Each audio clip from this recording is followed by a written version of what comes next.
ભગવાન શ્રી કૃષ્ણની અસીમ કૃપાથી आज गीता रो 9वां अध्याय रो पाठ करो सरल हिंदी भाषा में।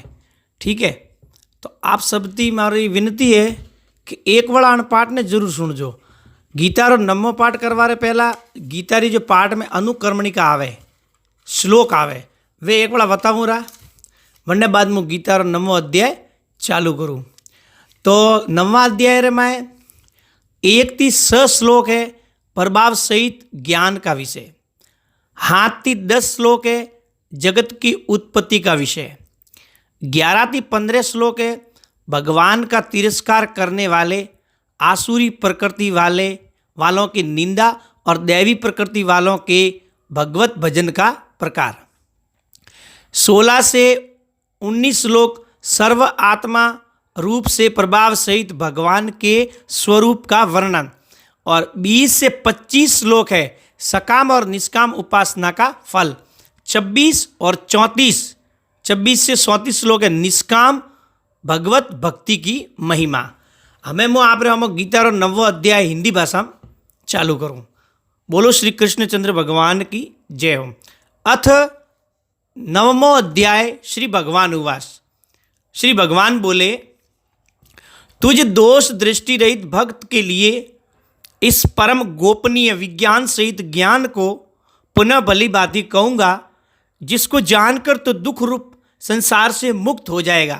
और 9वां अध्याय रो पहलो श्लोक बीजो श्लोक, ये विज्ञान सहित ज्ञान सब विद्याओं का राजा, सब गोपनीयों का राजा, अति पवित्र, अति उत्तम, प्रत्यक्ष फल वाला, धर्मयुक्त साधन करने में बड़ा सुगम और अविनाशी है। तीसरो श्लोक, हे परंतप, इस उपयुक्त धर्म में श्रद्धा रहित पुरुष मुझको न प्राप्त होकर मृत्यु रूप संसार चक्र में भ्रमण करते रहते हैं। चौथो श्लोक, मुझ निराकार परमात्मा से ये जगत जल से बर्फ के सदृश परिपूर्ण है और सब भूत मेरे अंतर्गत संकल्प के आधार स्थित है, किंतु वास्तव में मैं उनमें स्थित नहीं हूँ। 5वां श्लोक, वे सब भूत मुझ में स्थित नहीं है, वे सब भूत मुझ में स्थित नहीं है, किंतु मेरी ईश्वरीय योग शक्ति को देख कि भूतों का धारण पोषण करने वाला और भूतों को उत्पन्न करने वाला भी मेरा आत्मा वास्तव में भूतों में स्थित नहीं है। 6वां श्लोक, जैसे आकाश से उत्पन्न सर्वत्र विचरने वाला महान वायु सदा आकाश में स्थित है, वैसे ही मेरे संकल्प द्वारा उत्पन्न होने से संपूर्ण भूत मुझ में स्थित है, ऐसा जान। 7वां श्लोक, हे अर्जुन, कल्पों के अंत में सब भूत मेरी प्रकृति को प्राप्त होते हैं, अर्थात प्रकृति में लीन होते हैं, और कल्पों के आदि में उनको मैं फिर रचता हूँ। 8वां श्लोक, अपनी प्रकृति को अंगीकार करके स्वभाव के बल से परतंत्र हुए संपूर्ण भूत समुदाय को बार बार उनके कर्मों के अनुसार रचता हूं। 9वां श्लोक, हे अर्जुन, उन कर्मों में आसक्ति रहित और उदासीन के सदृश स्थित मुझ परमात्मा को वे कर्म नहीं बांधते। 10वां श्लोक, हे अर्जुन, मुझ अधिष्ठाता के सकाश से प्रकृति चराचर सहित सर्व जगत को रचती है और इस हेतु से ही संसार चक्र घूम रहा है। 11वां श्लोक, मेरे परम भाव को न जानने वाले मूढ़ लोग मनुष्य का शरीर धारण करने वाले मुझ संपूर्ण भूतों के महान ईश्वर को तुच्छ समझते हैं, अर्थात अपनी योग माया से संसार के उद्धार के लिए मनुष्य रूप में विचरते हुए मुझ परमेश्वर को साधारण मनुष्य मानते हैं। 12वां श्लोक, वे व्यर्थ आशा, व्यर्थ कर्म और व्यर्थ ज्ञान वाले विक्षिप्त चित्त अज्ञानी जन राक्षसी, आसुरी और मोहिनी प्रकृति को ही धारण किए रहते हैं। 13वां श्लोक, परंतु हे कुंती पुत्र, दैवी प्रकृति के आश्रित महात्मा जन मुझको सब भूतों का सनातन कारण और नाश रहित अक्षर स्वरूप जानकर अनन्य मन से युक्त होकर निरंतर भजते हैं। 14वां श्लोक, वे दृढ़ निश्चय वाले भक्तजन निरंतर मेरे नाम और गुणों का कीर्तन करते हुए तथा मेरी प्राप्ति के लिए यत्न करते हुए और मुझको बार बार प्रणाम करते हुए सदा मेरे ध्यान से युक्त होकर अनन्य प्रेम से मेरी उपासना करते हैं। 15वां श्लोक। दूसरे ज्ञान योगी मुझ निर्गुण निराकार ब्रह्म का ज्ञान यज्ञ के द्वारा अभिन्न भाव से पूजन करते हैं, करते हुए भी मेरी उपासना करते हैं। दूसरे ज्ञान योगी मुझ निर्गुण निराकार ब्रह्म का ज्ञान यज्ञ के द्वारा अभिन्न भाव से पूजन करते हुए भी मेरी उपासना करते हैं, और दूसरे मनुष्य बहुत प्रकार से स्थित मुझ विराट स्वरूप परमेश्वर की पृथक भाव से उपासना करते हैं। 16वां श्लोक। क्रतु मैं ही हूं, यज्ञ मैं हूं, स्वदा मैं हूं, औषधि मैं हूं, मंत्र मैं हूं, घृत मैं हूं, अग्नि मैं हूं, और हवन रूप क्रिया भी मैं ही हूं। 17वां श्लोक। इस संपूर्ण जगत का धाता अर्थार्थ धारण करने वाला एवं कर्मों के फलों को देने वाला पिता माता पितामह जानने योग्य पवित्र ओंकार तथा ऋग्वेद सामवेद और यजुर्वेद मैं ही हूं। 18वां श्लोक। प्राप्त होने योगी परम धाम भरण पोषण करने वाला सबका स्वामी शुभ अशुभ का देखने वाला सबका वास स्थान शरण लेने योग्य प्रति उपकार न चाकर हित करने वाला सबकी उत्पत्ति प्रलय का हेतु स्थिति का आधार निधान और अविनाशी का कारण भी मैं ही हूं। 19वां श्लोक। मैं ही सूर्य रूप में तपता हूं, वर्षा का आकर्षण करता हूं और उसे बरसाता हूं।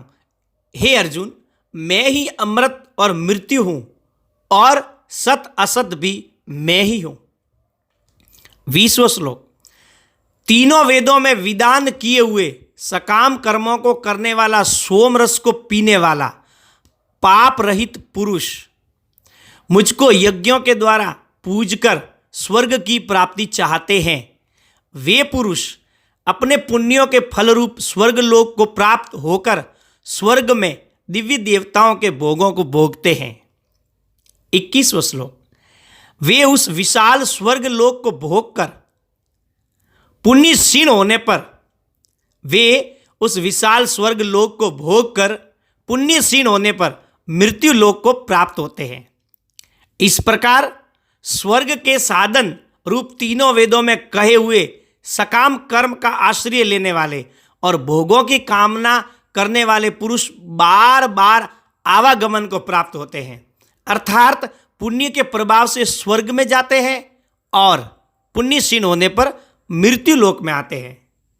22वां श्लोक।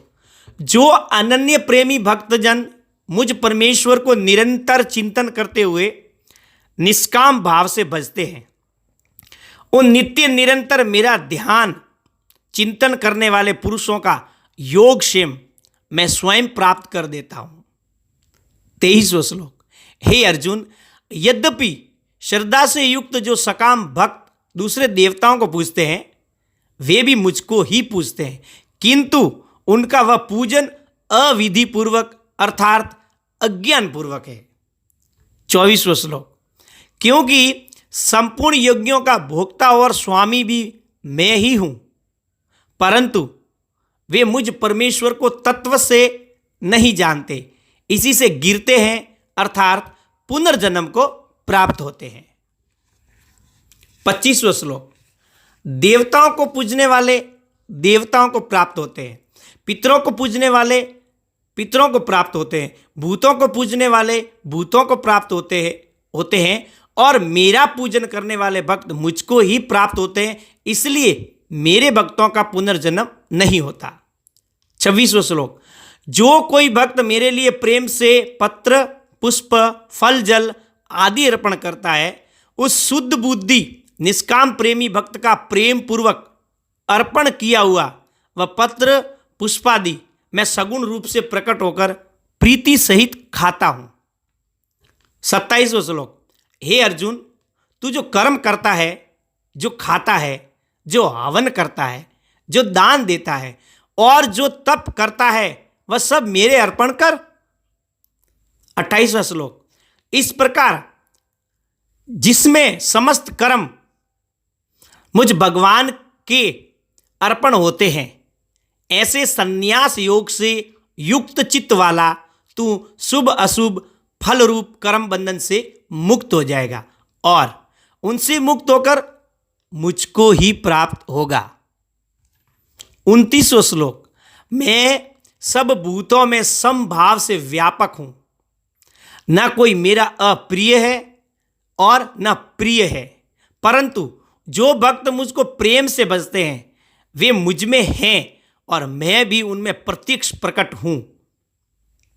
30वां श्लोक, यदि कोई अतिशय दुराचारी भी अनन्य भाव से मेरा भक्त होकर मुझको भजता है, वो साधु ही है, वह साधु ही मानने योग्य है, क्योंकि वह यथार्थ निश्चय वाला है, अर्थात उसने भली भांति निश्चय कर लिया है कि परमेश्वर के भजन के समान अन्य कुछ भी नहीं है।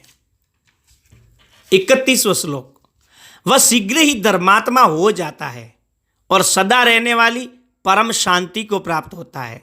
हे अर्जुन, तू निश्चय पूर्वक सत्य जान के मेरा भक्त नष्ट नहीं होता।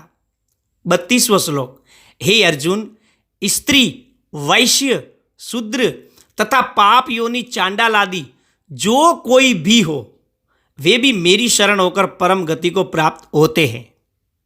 33वां श्लोक, फिर भी इसमें कहना ही क्या, जो पुण्यशील ब्राह्मण तथा राज ऋषि भक्त जन मेरी शरण होकर परम गति को प्राप्त होते हैं, इसलिए तू सुख रहित और क्षणभंगुर इस मनुष्य शरीर को प्राप्त होकर निरंतर मेरा ही भजन कर। 34वां श्लोक, गीतारा 9 अध्यायरो अंतिम श्लोक, मुझ में मन वाला हो, मेरा भक्त बन, मेरा पूजन करने वाला हो, मुझको प्रणाम कर। इस प्रकार आत्मा को मुझ में नियुक्त करके मेरे प्राण होकर तू मुझको ही प्राप्त होगा। गीतारो 9 अध्याय पूरो संपूर्ण हुओ। आप सबकी विनती है कि गीतारो 9 अध्याय एक बार जरूर वाँचो, जरूर पढ़जो, जरूर सुनजो। ओम तत्सदिति श्रीमद् भगवद गीता सुपनिषत्सु ब्रह्म विद्यायम योग शास्त्रे श्री कृष्ण अर्जुन संवादे राज विद्या राजगुई योगो नाम 9वां अध्याय संपूर्णम। कृष्णचंद्र भगवान की जय हो, राधे की श्याम की जय हो।